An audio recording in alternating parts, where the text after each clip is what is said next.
And the king was brought to Salahuddin Ayyubi. اور صلاح الدین نے اسے پانی دیا, اور یہ پانی دینا اس ٹائم نشانی تھی کہ میں نے تمہیں امن دیا اور امان دیا. اس کو پانی دیا اور اسے پانی پیا, اور ساتھ اسلام کے دشمن کو اس نے پانی دیا, اس کنگ نے, ریجنلڈ ڈی شیٹلان کو.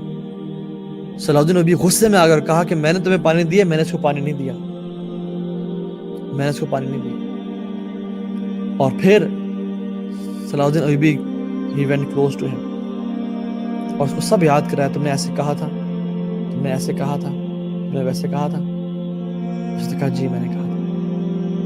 He said, صلاح الدین ایوبی نے کہا کہ تم جانتے ہو میں کون ہوں؟ میں محمد عربی کا غلام ہوں جو مسلمانوں کی مدد کے لیے آیا ہوں, جس کو تم پکارا کرتے تھے. اللہ اکبر. I am the slave of Allah subhanahu wa ta'ala and the ambassador of Muhammad sallallahu alaihi wasallam. I am here to help the Muslims. اب بولو کیا بولتے ہیں. And he fulfilled his promise. He took a sword and killed the person right away. After 88 years, the Muslims are entering the holy city of Jerusalem. Imagine the feeling. Imagine Bayt al-Muqaddas, جہاں پہ رسول اللہ صلی اللہ علیہ وسلم نے آ کے نماز پڑھی, تمام انبیاء نے نماز پڑھی, جو بلیسڈ سٹی ہے. سبحان الذی اسرا بعبدہ لیلا من مسجد الحرام الی المسجد الاقصی الذی بارکنا حولہ. اللہ کے نبی صلی اللہ علیہ وسلم مسجد اقصی آئے, الذی بارکنا حولہ, جس کے ہم نے ارد گرد برکت ہی برکت ڈال دی. یہ وہ جگہ ہے جہاں پہ صلاح الدین ایوبی اور مسلمان جن سے وہ چھین لی گئی تھی, ہمارا تیسرا ہولی لینڈ, وہاں داخل ہو رہے ہیں. اللہ تعالیٰ ایک اور جگہ فرماتے ہیں ابراہیم علیہ السلام کے بارے میں اور لوط علیہ السلام کے بارے میں, وَنَجَّيْنَاهُ وَلُوطًا إِلَى الْأَرْضِ الَّتِي بَارَكْنَا فِيهَا لِلْعَالَمِينَ. ہم نے ابراہیم کو اور لوط کو اس زمین کی طرف جو نا بھیجا, ان کو نجات دی. بَارَكْنَا فِيهَا لِلْعَالَمِينَ, جس جگہ کے لیے ہم نے عالمین میں برکت ڈال دی, which is شام, Jerusalem and the holy place of بیت المقدس. اور جب سبحان اللہ الکفر ملت واحدہ, یہ بات یاد رکھیے, کفر جو ہے نا یہ تمام ایک ہو جاتے ہیں مسلمانوں کے خلاف. ہم لوگ آپس میں آج ڈوٹ چکے ہیں, ہم سنی شیعہ بریلوی حنفی میں پھیل چکے ہیں, ہم حنفی شافعی مالکی میں بڑھ چکے ہیں. ہم نے فرقہ واریت کو اور چھوٹے چھوٹے اختلافات پہ ایک دوسرے کو کفار کرنا شروع ہو گئے. دوسرے کا جنازہ نہیں پڑھتے, دوسروں کو پیچھے نمازیں پڑھنا چھوڑ دی ہم لوگوں نے, گریبان پہ آ گئے اور گالیاں اور حقیرت کی نظر سے دیکھتے ہیں اور سمجھتے ہیں کہ وہ لوگ جیسے مسلمان ہی نہیں ہیں.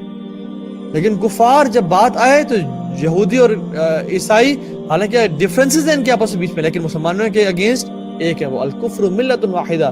اللہ کے نبی صلی اللہ علیہ وسلم, میری بات نہیں ہے, رسول اللہ کہہ رہے ہیں الکفر ملت واحدہ, وہ لوگ ایک جماعت ہے, ایک ملت ہے تمہارے خلاف, لیکن ہم مسلمان کٹھے نہیں ہوتے. یہ وقت نہیں ہے کہ جس میں ہم آپس میں لڑیں, آپس میں تفرقہ بازی. We have a bigger enemy. ہماری جو توپوں کا رخ ہے وہ ان کی طرف ہونا چاہیے, بجائے کہ آپس میں ہم لڑنا جھگڑنا شروع کر دیں, آپس میں ہم بحث مباحثے کر رہے ہیں. بھائی مسلمان تو ہیں نا, جنت میں تو انشاءاللہ جائیں گے, کلمہ پڑھا ہوا ہے نا انشاءاللہ, آگے چلو. اور ایک I'm not saying کہ جو شرک کر رہا ہے وہ سب کر رہا ہے, سب جو ہے نا جنت میں جائیں گے. I'm saying کہ کلمہ تو پڑھتے ہو نا. جو کفار جو مسلمانوں بہنوں اور بیٹیوں کا ریپ کر رہے ہیں, جو امت کو ڈیوائیڈ کرنے پہ تلے ہوئے ہیں, اور جو فنڈنگ کرتے ہیں کہ مسلمانوں کے آپس میں لڑاؤ, ہم انہی کی گیم میں آ رہے ہیں اور آپس میں لڑنا شروع کر دیا ہم نے. یہ حلال ہے, یہ مکروہ ہے. اینڈ امیجن, اورینٹلسٹ کو پڑھیں, ہسٹری کو پڑھیں. جو قوم جو مسلمان اپنی ہسٹری سے غافل ہو جاتا ہے نا, پھر اس کو جو مرضی جہاں مرضی کھلاتا ہے وہ کھیلتا جاتا ہے. لوگ اس کو کھلاتے ہیں اپنی انگلیوں پہ. لیکن جو ہسٹری سے واقف ہوتا ہے, جو اپنی تاریخ سے کہ پہلے کی ہوا کیا, we don't have to reinvent the wheel. ہم نے بس دیکھنا ہے کہ ہوا کیا اور کن چیزوں کی وجہ سے ہم نے مار کھائی اور کن چیزوں کی وجہ سے ہم نے بلندی ملی. اور ہمیں بلندی ملی قرآن کی وجہ سے. اللہ کے نبی صلی اللہ علیہ وسلم کی دین کی وجہ سے، احادیث کی وجہ سے، دین سے محبت کی وجہ سے، صحابہ تابعین اور تبع تابعین کے راستے پہ چلنے کی وجہ سے. آپس میں لڑنے جھگڑنے سے ہمیں کبھی بھی فتوحات نہیں ملی.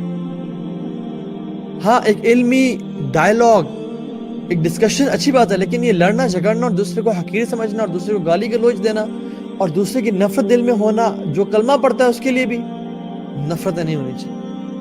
اصلاح سب کی کریں.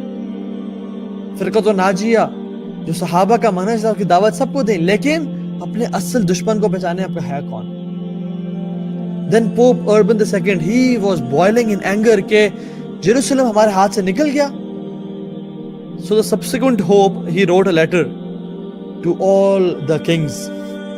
جرمنی گیا کنگ فریڈرک کو، رچرڈ کو بھیجا انگلینڈ کنگ کو، فلپ کو بھیجا فرانس کنگ کو، تمام کو لیٹرز بھیجے کہ آؤ ہمارے ہاتھوں سے بیت المقدس نکل گیا. فریڈرک جرمنی سے 1 ملین فائٹرز لے کے آیا، 1 ملین فائٹرز. اور اللہ اکبر، اللہ کا کرنا، اللہ تعالیٰ بھی پھر مسلمانوں کے لیے نا نصر من اللہ فتح قریب، اللہ تعالیٰ آرمیز بھیجتا ہے. اللہ تعالیٰ پھر مسلمانوں کو بے بس نہیں چھوڑتا. جب لوگوں نے انبیاء کے پاس آئے اور انبیاء نے بھی کہہ دیا متی نصر اللہ، اللہ تعالیٰ کہتے ہیں الا ان نصر اللہ قریب، اللہ کی فتح، اللہ کی مدد بہت قریب ہے.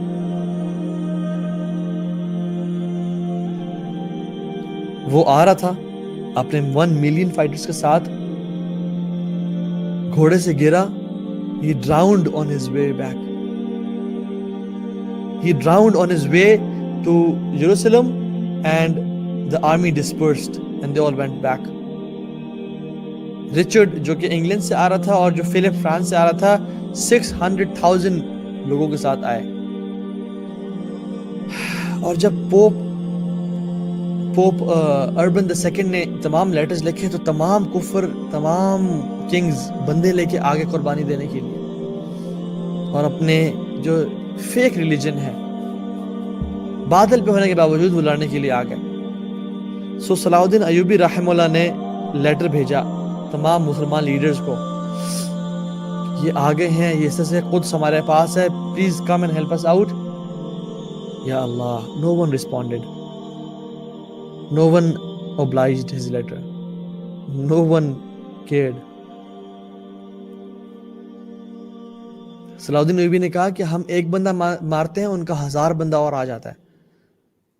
He used to cry over the apathy of Muslim leaders, over the insensitivity of Muslim leaders کہ ان کو پرواہ کوئی نہیں ہے. کیسے مسلمان؟ We do the same. ہم بھی روتے ہیں، ہم بھی کہتے ہیں کہ ہمارے حکمران کس طرح کے ہیں، ہمارے لیڈرز کس طرح کے ہیں، کچھ کرتے نہیں ہیں، دین کی تڑپ ہی نہیں ہے، نہ مسلمانوں کی فکر ہے. مسلمانوں پہ ظلم اور زیادتی اور پوری دنیا میں انجسٹس ہو رہا ہے. مسلمان ملک کے ملک ختم کر دیے گئے ویپنز آف ماس ڈسٹرکشن کے نام پہ اور ٹیررزم کے نام پہ، اور پورے جو ہے نا علاقوں پہ B-52 بامبرز بھیج کے اور کیمیکل ویپنز مار کے ان کو تباہ برباد کر دیا گیا. اینڈ وی کرائی over the leaders, but Salahuddin was different. He couldn't just cry and sit. He went ahead and he fought. وہ اٹھے اور کھڑے ہوئے اور لڑے. اللہ نے فتح دی. And the problem with us is there's no Salahuddin in this ummah today. This ummah cannot find people like Salahuddin Ayyubi, Umar bin Abdul Aziz, Tipu Sultan, محمد بن قاسم، سلطان محمد فاتح، نور الدین زنگی. بندے ہی نہیں ہیں ہمارے پاس. میل تو بہت ہیں مگر رجال نہیں ہے، مین نہیں ہے ہمارے پاس. آپ دیکھیں کتنے کنگز بادشاہ آئے گئے. صلاح الدین ایوبی کے دور میں ہی اس ٹائم 3 خلیفہ تھے. مجھے اور آپ کو کس کس کے نام یاد ہیں؟ مجھے بتائیں. صلاح الدین ایوبی کا تو نام ہمیں یاد ہے، مگر 3 خلیفہ اس ٹائم موجود تھے اور اس سے پہلے کتنے خلفاء تھے؟ ہمیں کن کے نام آتے ہیں؟ کیوں؟ کیونکہ وہ جب اپنے پیلیسز میں ہوتے تھے صلاح الدین ایوبی اپنے ٹینٹ میں سوتے تھے. وہ جب اپنے کوزی اور کمفرٹیبل بیڈز پہ سوتے تھے صلاح الدین ایوبی میٹریسز پہ اور زمین پہ سویا کرتے تھے. وہ جب 5 اسٹار میلز اور بوفیز انجوائے کر رہے تھے تو صلاح الدین ایوبی 3 دن تک بھوکے رہتے تھے اور مسلمانوں کے لیے لڑے ہوتے تھے. وہ جب اپنی بیوی اور بچوں اور فیملیز کے ساتھ ہوتے تھے تو صلاح الدین ایوبی رحمہ اللہ اپنی بیوی اور بچوں کو دور چھوڑ کے اور مسلمانوں کے ساتھ ان کی پروٹیکشن کے لیے، ان کی بقا کے لیے، عورتوں کی عزت کے لیے کروسیڈرز سے لڑ رہے ہوتے تھے۔ ابن شداد رحمہ اللہ کہتے ہیں کہ ایک دفعہ صلاح الدین ایوبی ٹینٹ میں بیٹھے تھے and the battle was about to begin، اور ان پہ ایک لیٹر پہنچا اور نیوز پہنچی کہ your brother and your nephew has passed away، آپ کا بھائی اور آپ کا نیفیو اللہ کو پیارے ہو گئے۔ تو صلاح الدین ایوبی نے ہم سب کو کہا کہ آپ لوگ باہر چلے جائیں، اور جب ہم سب باہر چلے گئے تو he cried like a baby، he cried like a baby۔ لیکن کچھ دیر بعد جب بیٹل فیلڈ شروع ہونے لگی تو وہ تیار ہو کے باہر آئے and he fought in the battle as he used to fight in the battle۔ اللہ اپنے ایموشن کو سپریس کر لیا اور کہا یہ تو دنیا تو آنے جانے والی ہے، ما عندکم ینفد وما عند اللہ باق، جو تمہارے پاس ہے وہ ختم ہونے والا ہے، جو اللہ کے پاس ہے وہ ہمیشہ رہنے والا ہے۔ بل تؤثرون الحیات الدنیا والآخرۃ خیر وابقا، تم دنیا کی زندگی کو چاہتے ہو مگر آخرت خیر والی ہے اور ہمیشہ ہمیشہ رہنے والی ہے۔ He went and fought in the battle. Yes, he used to miss his wife. Yes, he used to miss his kids. Yes, he used to miss his brother. اور وہ فیملی لائف کٹھے بیٹھ کے کھانا پینا اور وہ سب مس کرتے تھے، لیکن the sorrow, the striveness and the امت سے محبت and that grief in his heart کہ امت کو لیڈ کرنے والا کوئی نہیں ہے، that was far more greater than his love for his wife and family members۔